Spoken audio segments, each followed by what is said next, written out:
Good afternoon, guys. Now, today's discussion is a is a topic that a friend of mine wanted me to do research on. It's called Swedish death cleaning. The word is Distending. Distending. Okay, I'm going to explain that to y'all in the presentation I made for you. So let's do the presentation. Here we go. Exploration of legacy, clarity, and the quiet courage of preparing a life for its next chapter. The Swedes have a word for the kind of cleaning that is not really cleaning at all. Distending, distending, death cleaning lands heavily in English as if it were a grim countdown or a final chore. But in practice, it is one of the most humane rituals a person can undertake. This is not about death so much as it is about the life that remains. It is a slow, deliberate editing of one's belongings, done while the person is still fully alive, fully present,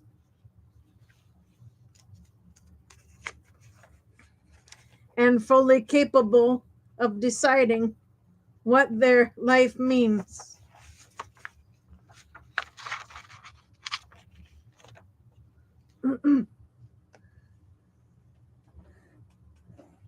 The work begins quietly, a drawer opened, a stack of linens sorted, a box of opened a box of cables that once belonged to devices long gone.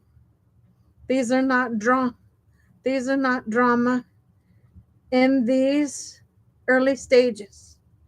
Only the steady recognition that objects accumulate faster than meaning does.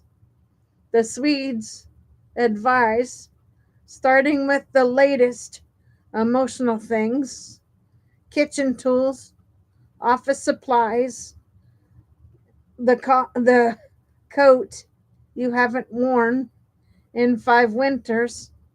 These are warm up stretches for the deeper work ahead. The emotional heavy lifting that dostating eventually requires. But even in these early moments, something shifts. You begin to see your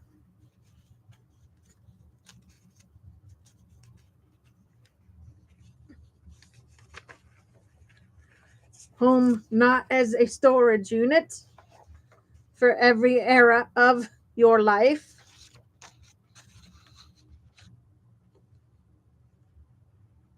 but as a living space for the person you are now. You notice how much of your daily environment is shaped by interior rather than intention.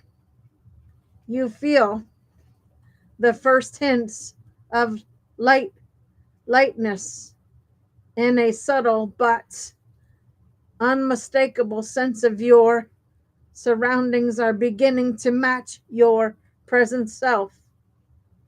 The emotional turn, the real work of Distending begins when you reach the objects that hold stories, a shoebox of letters, a wedding dress, the mug your father used every morning until he couldn't. These items do not simply sit on shelves. They anchor memories,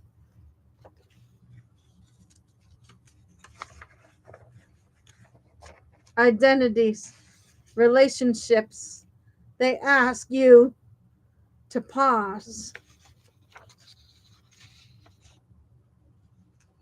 This is where Distending becomes something more than decluttering. It becomes a conversation with yourself about who you have been, who you are now, and who you are becoming. You ask, does this object still tell a story I want to carry, or is it a chapter I have already lived fully? Sometimes the answer is clear. Sometimes it is not. The Swedes encourage patience. Sit with the object.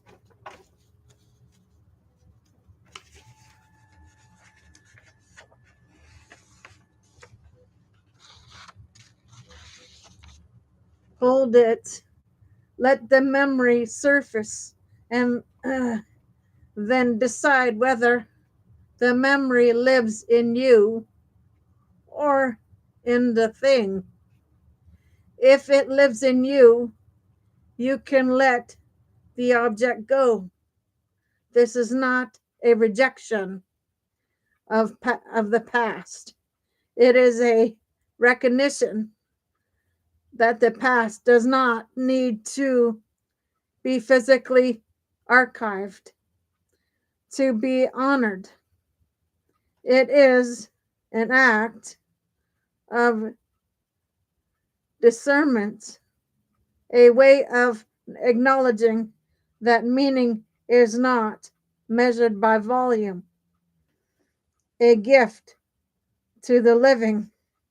One of the most radical aspects of Swedish death cleaning is its orientation toward others.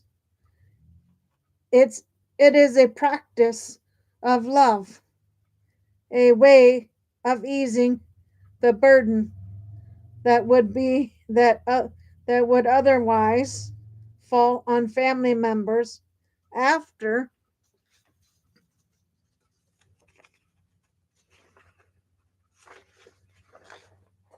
death.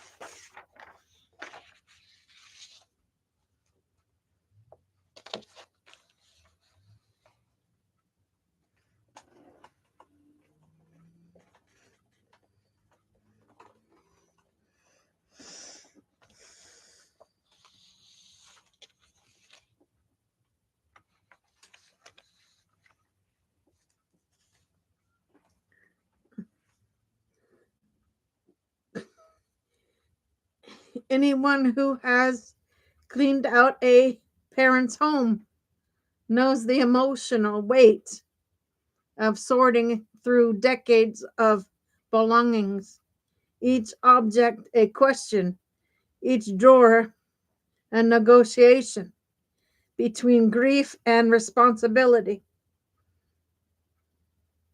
Distending says, I will spare you that.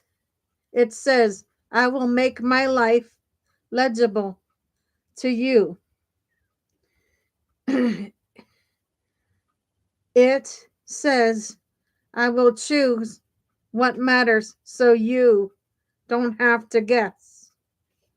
This is not morbid, it is profoundly rational. It is the it is a way of caring for people long before they need the care. It is a way of saying my love for you extends beyond my lifetime. The legacy box.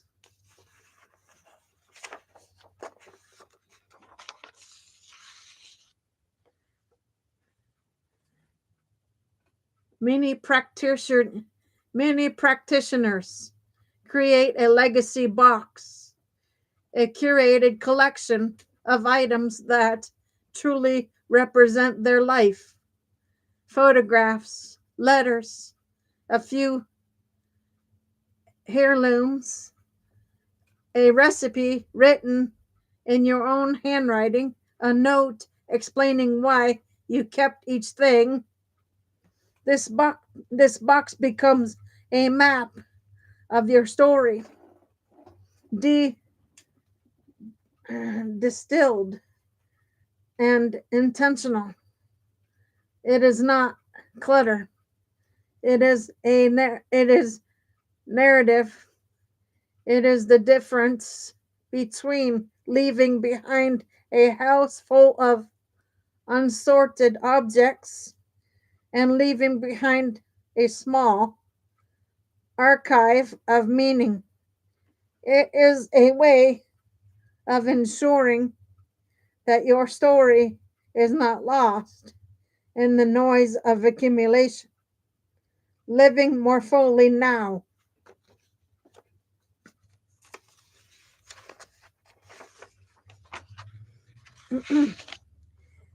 The paradox of Swedish death cleaning is that it is not really about death. It is about living with clarity. People who practice dostating often describe a sense of renewal, even joy. Their homes feel lighter. Their days feel less encumbered. They rediscover rooms they had truly they hadn't truly seen in years. Letting go becomes a way of making space, not just physically but emotionally.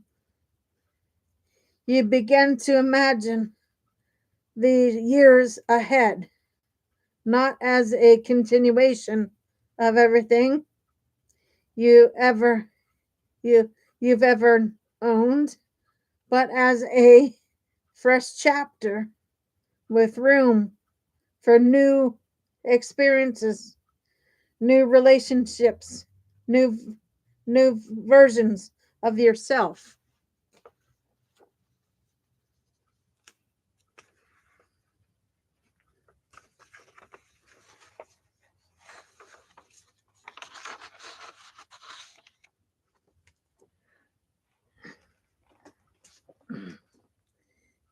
In this way, dating is a practice of hope. It is a way of saying I'm still becoming, a quiet courageous act.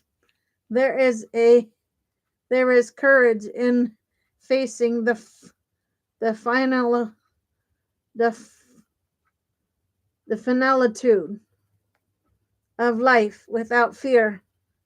This is tenderness in preparing your home so that others will not have to do it. In the in the midst of grief, there is there is wisdom in recognizing that your story is not contained in every object you've ever touched, but in the choices you make about what to keep.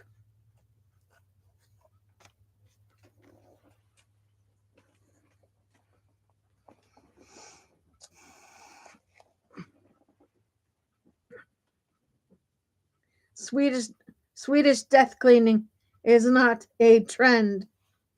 It is not minimalization with a Scandinavian accent.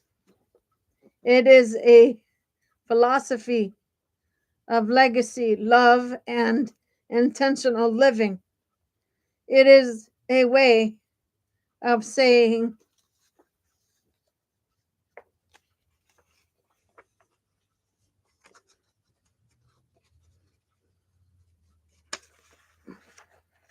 I will shape the meaning of my life while I am still here to do it.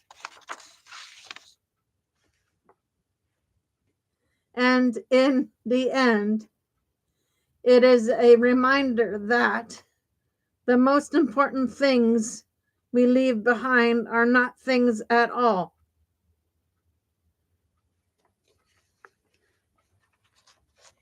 Okay, guys. Now, the second part of this one, I'm going to explain how this fits in with the medical side of things. So give me a minute or two and we'll dig into the second half of Swedish death cleaning. Here we go.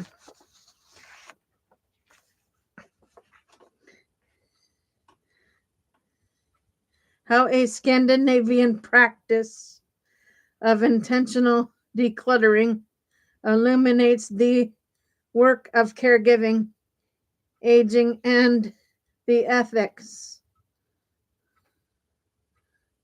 of easing another's burden.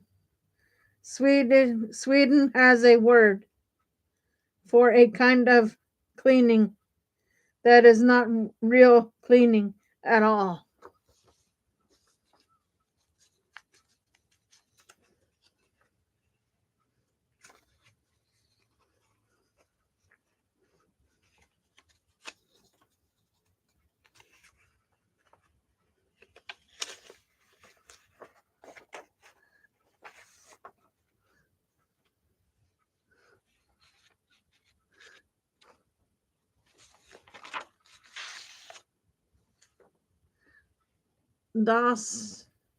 Distending, death cleaning, sounds stark in English, but in practice it is one of the most compassionate acts a person can undertake.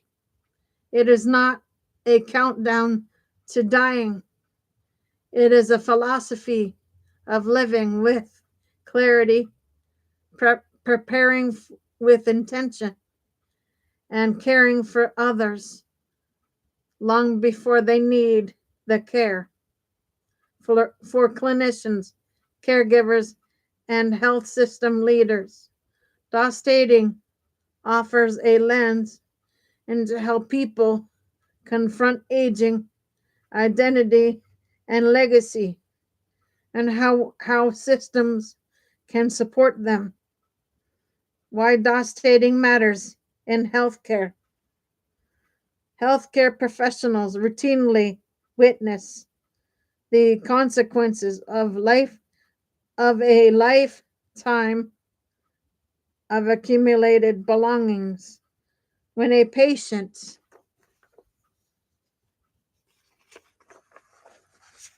transitions to assisted living, moves in with family, or dies, their loved ones often face the overwhelming task of sorting through decades of possessions. The emotional load is immense. The logistical burden is staggering, and the work often unfolds during periods of acute grief or crisis. Distending offers an alternative, a proactive, rational, and deeply human approach to preparing life transitions. It aligns with the goals of palliative care, geriatric medicine, and aging in place policy. It invites people to make decisions while they are still able, physically, cognitively, emotionally, and to shape the narrative of their own lives.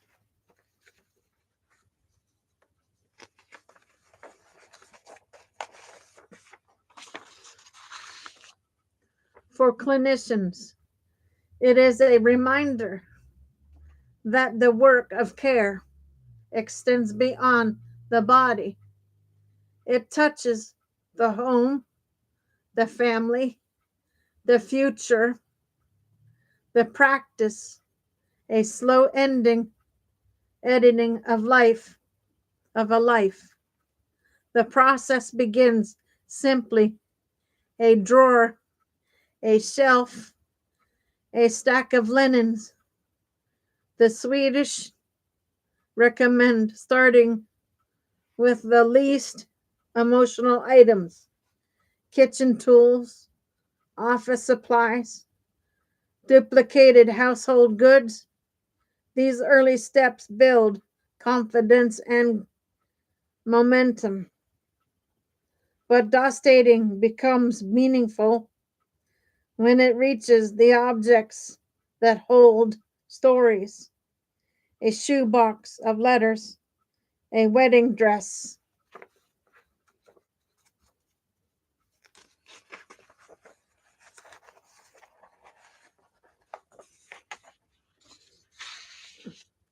The mug a father used every morning, photographs from a life lived in chapters. These items ask for reflection. They ask for discernment. They ask the person to consider what still represents them and what belongs to a past self they have already honored. For healthcare audiences, this moment mirrors the work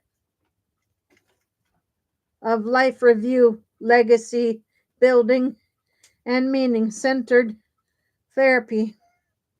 This is not clinical practice that supports clinical goals, identity, continuity, emotional processing, and preparation for transitions. A gift to loved ones.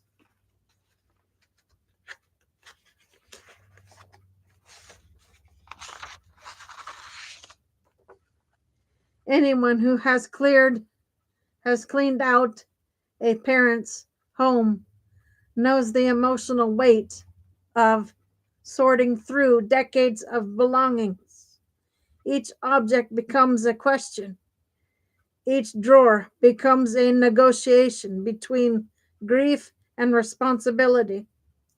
Families often describe the experience as both sacred and overwhelming. Distending says, I will spare you that. I will make my life legible for you or to you. I will choose what matters so you don't have to guess. This is not morbid, it is rational. It is a form of caregiving performed by the person for the people who will one day carry their own story forward.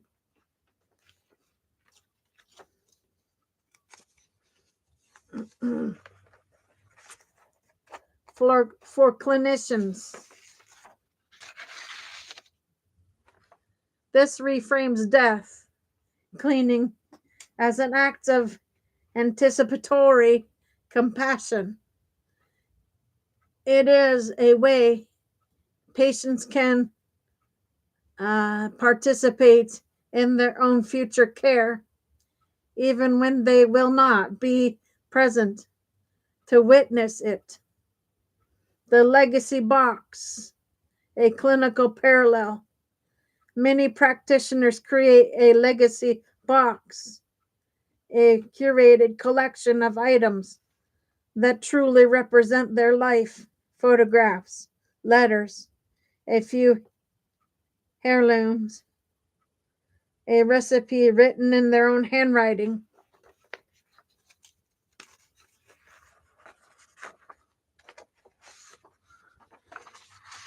Notes explaining why each item matters. The box becomes a distilled narrative, a map of identity. In healthcare, it parallels life review, interventions, uh, reminiscing therapy, legacy project in hospice and palliative care, family centered care planning. It's not clutter, it is story, it is continuity, it is a way of ensuring that meaning is not lost in the noise of accumulation.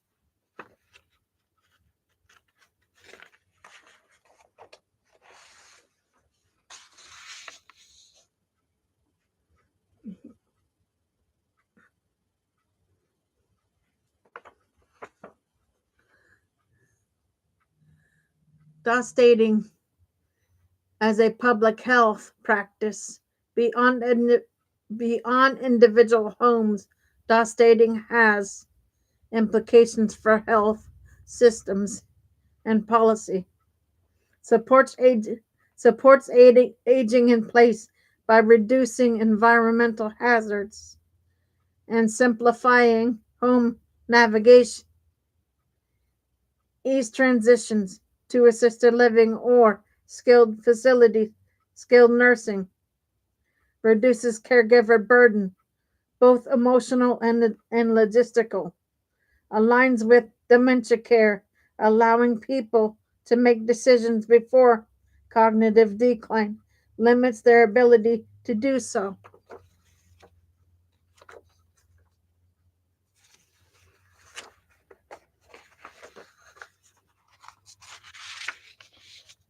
Improves safety by reducing fall risks and clutter related injuries, strengthens family communication, a knowing protective factor in end of life care. In this sense, dating is not simply a cultural practice, it is a public health intervention hiding in plain sight, a quiet, courageous act. There is courage in facing the finalitude of life without fear. There is a tenderness in preparing your house so that others will not have to do it. In the midst of grief, there is wisdom in recognizing that your story is not contained in every object.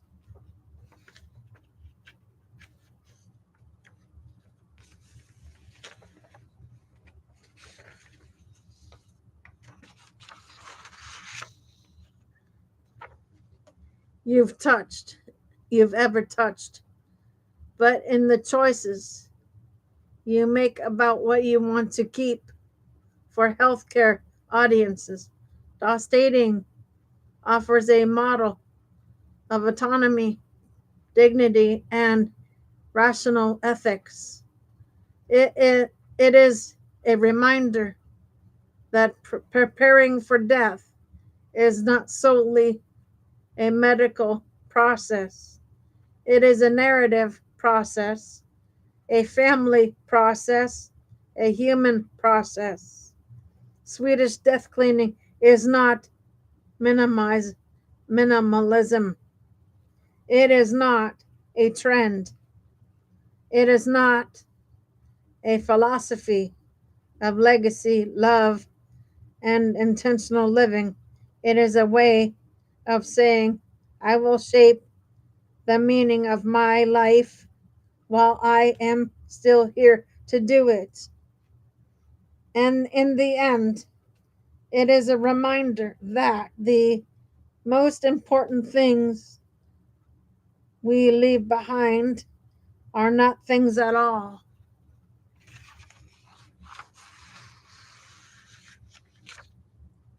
Okay, guys, I'll be back on with B shortly. Give me a bit for that, please, and I'll be back on with that for you. For now, Gator Wellness, take care, folks.